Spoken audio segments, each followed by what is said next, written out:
Welcome to The Explainer. Today we're going to talk about something we've all experienced, presentations. We're going to figure out how to take those, whole milk ideas and turn them into something really powerful, like condensed milk. Come on, you know the feeling, right? That moment you feel your soul literally start to drift away during a presentation. We've all been there, trapped in a room, watching a talk that's just confusing or boring or, honestly, kind of painful. So what are the biggest sins here? Let's talk about them. First up, the fonts. You know the ones. Some mysterious, curly font that's just impossible to read from more than 2 feet away. And then, oh boy, the colors. You see these bizarre color choices? That neon green text on a bright red background? It's not just distracting, it actually hurts your eyes. And we can't forget my personal favorite, the animations. Words just spinning and bouncing all over the screen for absolutely no reason. But here's the thing, it doesn't have to be this way. There's a much better approach. All right, part 1, crafting your core message. Let's get into it. A truly great presentation. It all starts with a rock-solid foundation, and that is your message. Before you even think about fonts or colors, you got to know exactly what you want to say. And this quote really nails it. A good presentation is not whole milk, but condensed milk. See, your job isn't to just pour out every single thing you know. Nope, it's to concentrate your message into this really powerful, super relevant extract that your audience can actually absorb. Okay, think about this. Most people only remember 2 things from any talk, the very beginning and the very end. That's it.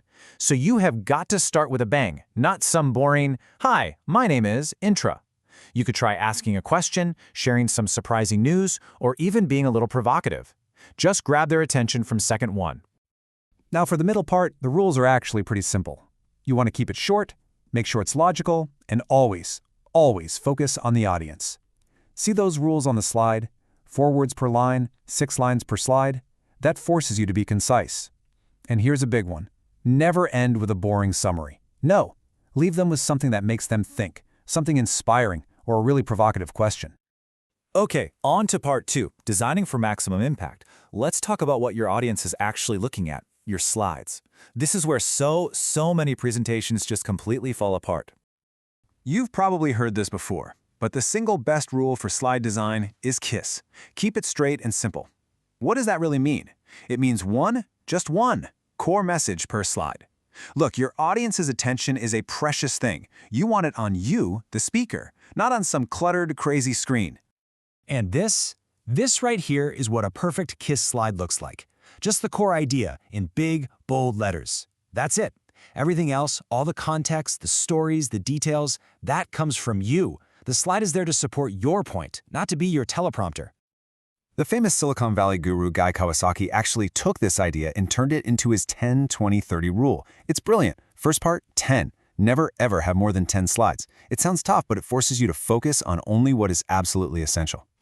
Next up, 20. Your whole presentation should not last longer than 20 minutes. Why? Well, that's pretty much the max attention span for an audience that's just sitting and listening. You got to respect their time, and if you do, they'll respect your message. And finally, 30. Use a font size that's no smaller than 30 points.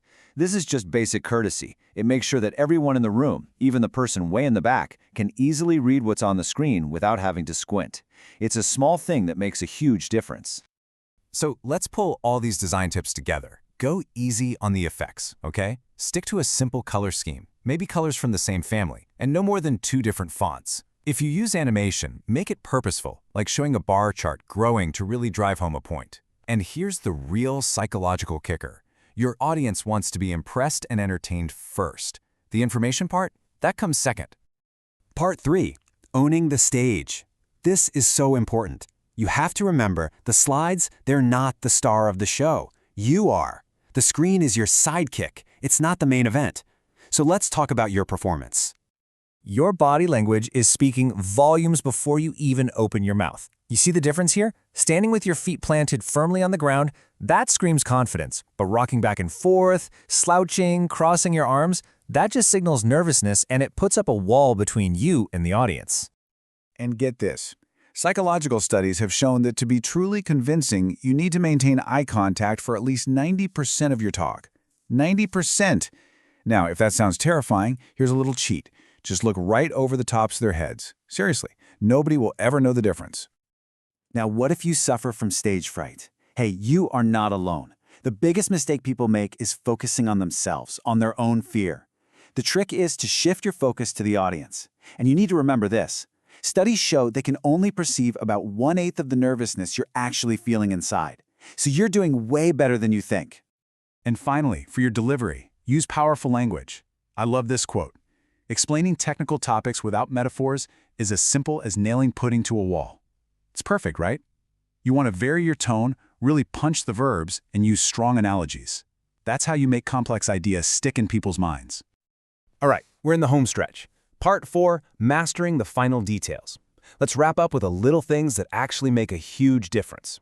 These are the details that take a presentation from just good to wow, that was really professional. Okay, handouts. This is a super common mistake. Rule number 1, never, ever give them out before you speak. The second you do, you've lost them. They're just reading ahead. Your handout should also give them something extra.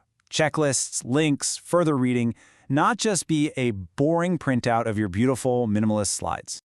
And of course, the tech check. Please, do a quick tech check. It can save you from a world of embarrassment. Clean up that messy desktop before you plug into the projector. Disable your screensaver. And for goodness sake, make sure you have the rights to any images or music you're using. So, when it's all said and done, it comes down to this question. It's a whole new way of thinking about presentations, right? It's not about just dumping a ton of information on people. It's about distilling it, making it potent, memorable, and impactful. So the next time you're building a deck, you have to ask yourself, is this going to be whole milk or is it going to be condensed milk? The choice is yours.